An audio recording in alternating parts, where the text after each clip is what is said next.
Olá, bom dia, alunos do quinto ano. Tudo bem com vocês? Espero que sim. Sejam muito bem-vindos a mais uma aula de português. Espero que todos possam aproveitar bastante a aula de hoje. Hoje iniciaremos um conteúdo novo, certo? Que se chama sinônimos, antônimos e homônimos.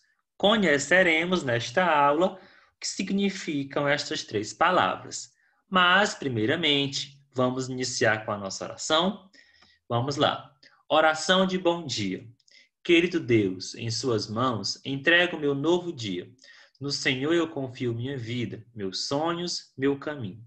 Que eu possa ter um dia repleto de paz, saúde e harmonia. Que minha oração seja ouvida e a prosperidade reine em minha vida. Gratidão por mais um dia. Amém.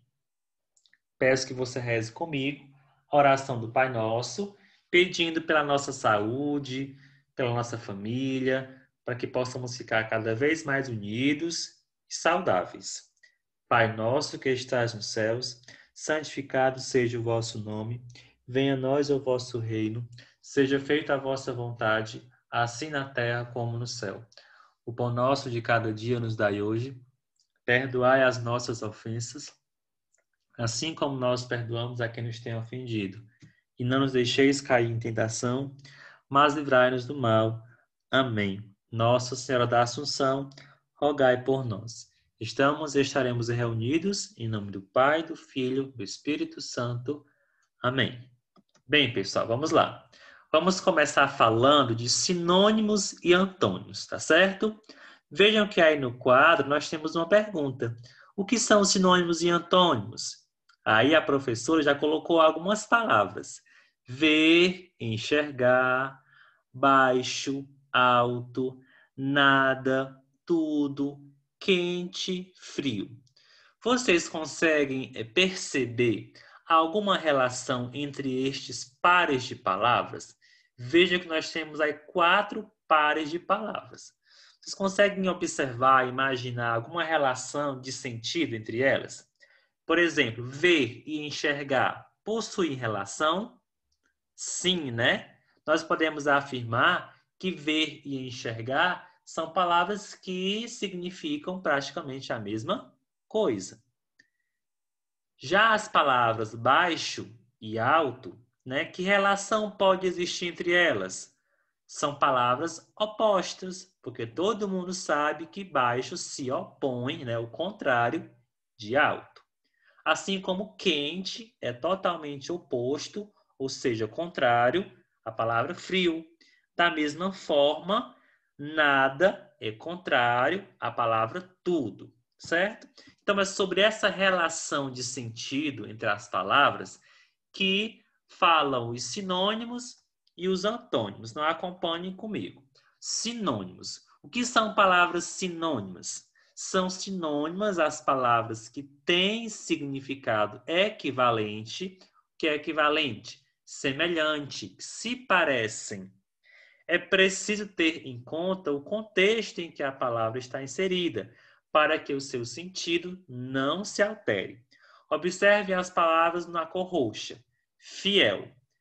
Que outra palavra oferece o mesmo significado ou um significado semelhante ou equivalente? Leal.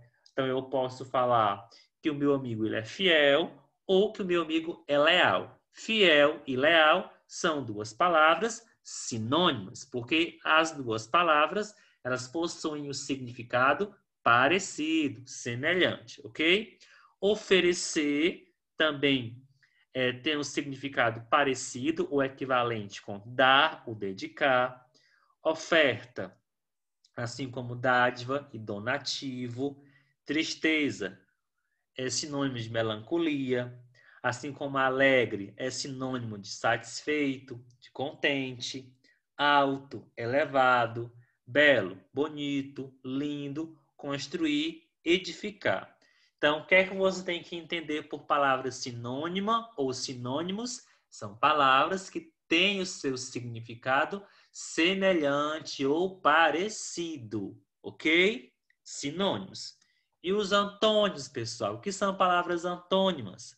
São antônimas as palavras que se opõem pelo significado. Então, podemos afirmar que os antônimos são opostos, né?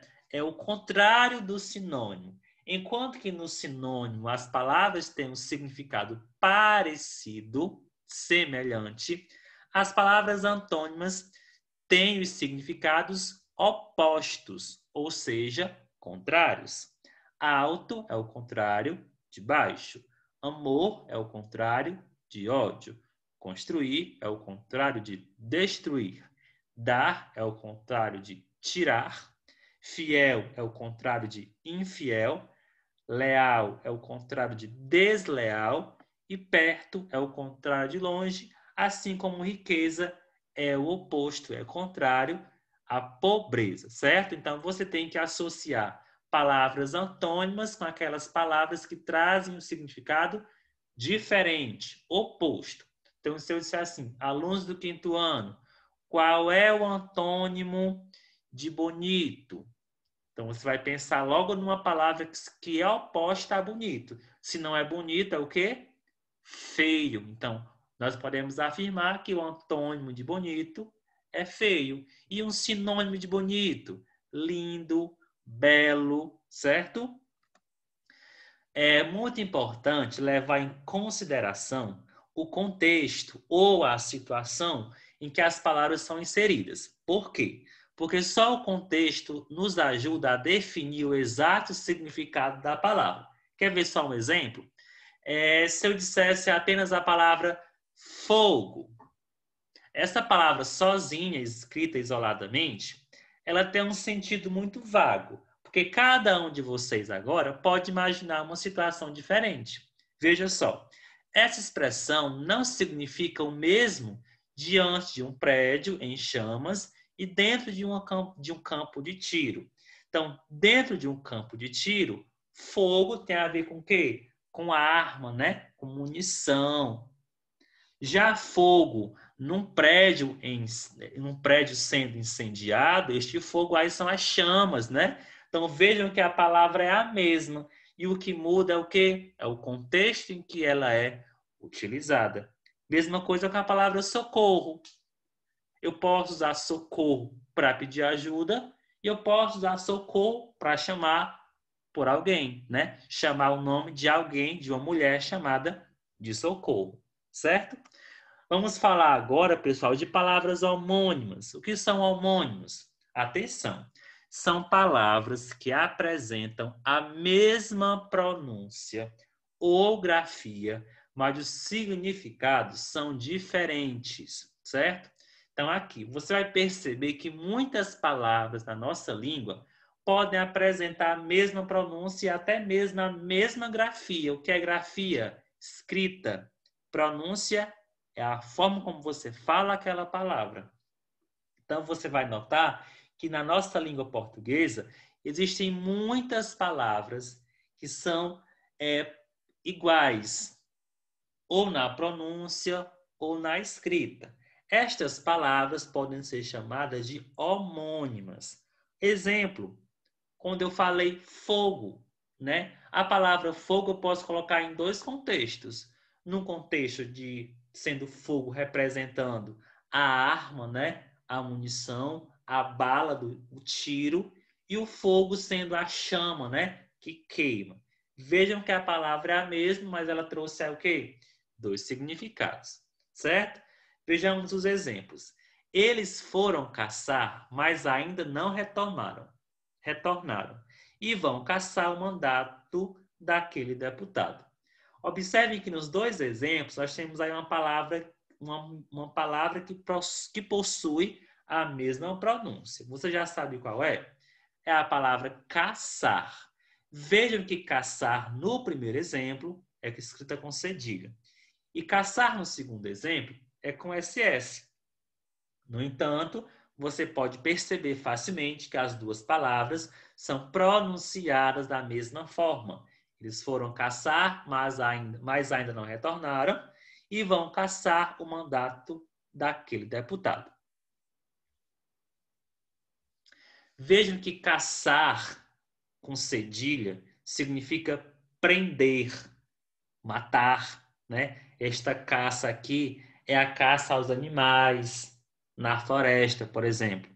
E este caçar com SS é anular, né? Então, se é para caçar o mandato do deputado, é anular o mandato dele, faz com que ele não possa mais exercer o cargo de deputado, certo? E caçar com cedilha é prender, é matar, caçar um animal na floresta. E caçar com SS é ato ou efeito de anular. Só reforçando que homônimos são palavras com escrita ou pronúncias iguais, mas com significados ou sentidos diferentes. A manga está uma delícia. A manga da camisa ficou perfeita. Nos dois exemplos, eu usei a mesma palavra, manga, certo? São pronunciadas e são escritas da mesma forma. O que significa, o que diferencia elas são os seus significados ou os seus sentidos. Como é que você sabe disso? Porque o contexto, como eu já falei, o contexto é importante porque pode colocar para a gente o sentido verdadeiro pelo qual aquela palavra está sendo usada naquele momento. Vejam que no primeiro caso, manga é uma delícia, é uma fruta, né? A manga está uma delícia, então aí é uma fruta. Já no segundo exemplo, a manga da camisa ficou perfeita. Esta manga aí é a parte, né, da camisa, que fica próxima ao ombro, certo? Manga. Então, manga pode ser fruta e pode ser parte da roupa. Para você saber o que é que ela significa naquele momento, o texto que vai lhe responder, certo? É o contexto que vai lhe ajudar a compreender o sentido daquela palavra. Trouxe para vocês aqui alguns exemplos de palavras que podem ser, que são escritas ou que são pronunciadas da mesma forma. Por exemplo, seção, observe aqui seção no quadro laranja, seção com C e SS. Esta seção com C, iniciada com C, significa o quê? Ato de ceder. Seção com SS, S e SS, é uma reunião. E a secção, ou simplesmente seção, porque atualmente nós podemos escrever também a palavra seção, com cedilha, sem a presença da letra C aqui, certo? Esta seção aqui significa o quê? Repartição. O que eu quero que você entenda é que seção do quadro laranja, seção do quadro verde, seção do quadro bege, são pronunciadas da mesma forma. O que diferencia uma da outra é a escrita. Ó. Veja que uma é com C, a outra é com cedilha, a outra é com SSS. E é claro que o sentido de cada uma também vai ser diferente. Outro exemplo de palavra homônima é a palavra concerto. Nós temos concerto com S, que significa reparo. Então, se eu vou consertar a minha bicicleta na oficina, então este concerto é com S. E o concerto com C é um acordo. Este concerto também é o concerto musical. Então, quando você vai, por exemplo, no concerto musical, este concerto aí é um concerto com C, certo? Bucho, com CH, é o estômago dos animais. E bucho, com X, arbusto. Chá, com CH, é aquele chá que nós tomamos, né, de ervas medicinais. E o chá com X é o soberano da Pérsia.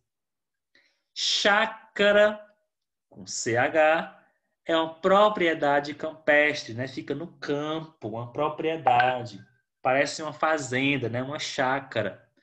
E chácara com X é uma narrativa popular em verso. Certo, pessoal? Então, agora, nós veremos que teremos que fazer uma atividade no caderno 3, na página 28. Então, a primeira parte desta aula encerra aqui. Fizemos a a explicação sobre o que são palavras homônimas, o que são palavras sinônimas e o que são palavras antônimas. Sinônimas, palavras parecidas, sentido semelhante. Antônimas, palavras com sentidos opostos. Palavras homônimas, palavras que se parecem na pronúncia ou na escrita, mas que têm os significados diferentes. Então, peço que vocês acessem agora a segunda parte desta aula, no caderno 3, página 28, e façam a atividade comigo, certo? Aguardo vocês na segunda parte da nossa aula. Até já!